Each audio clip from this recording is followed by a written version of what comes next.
Look, there's no simple one thing that governments need to do to diversify away from oil. They need to first understand why they want to, whether it's for jobs or whether it's for other reasons. It differs from country to country, and countries have different possibilities for diversifying. They need to look at what successful countries have done. They have managed their economies reasonably well from a macroeconomic point of view. They've had reasonably open policies, and they've tried to improve their institutions to encourage private investment. Because if you don't do that, the investment is just not going to come into the sectors that we want to invest. Some countries have used targeted policies. In general, the targeted policies are risky because often they get captured. But the countries that have succeeded have managed to maintain some independence and to manage these policies quite well. So there are a lot of lessons that countries can draw from other countries like Malaysia or Indonesia or Chile, which have done things that have encouraged new businesses to start up in the non-resource sectors. What about the question of when a country is able to do this? What are the sorts of factors that have helped countries to do this?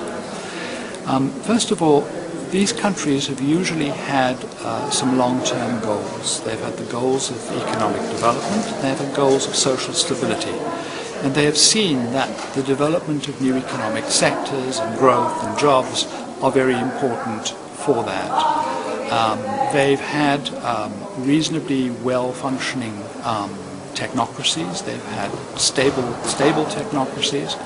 They've had good macroeconomic management. They've avoided serious exchange rate overvaluations by devaluing at the right time.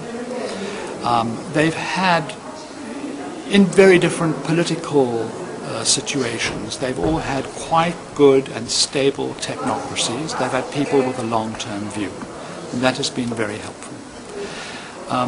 And they've also had constituencies which have helped them keep their policies on track for a long period. In Chile, for example, copper is the major export, but other activities like wine, salmon, the agro-business are also very important. And these producers know that if the state starts a huge boom on the basis of copper revenues, that they are going to be hurt. So they provide some kind of balance in terms of the political configuration so that the economy doesn't go too far off the rails. So those kind of things are all important. And I think it's also very important that the direction of the economy, that there's some kind of consensus on this among citizens, that people quite widely understand what the risks are, what the opportunities are.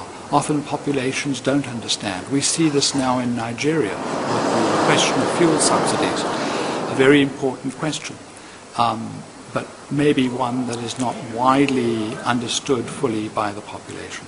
So educating the population is really important too.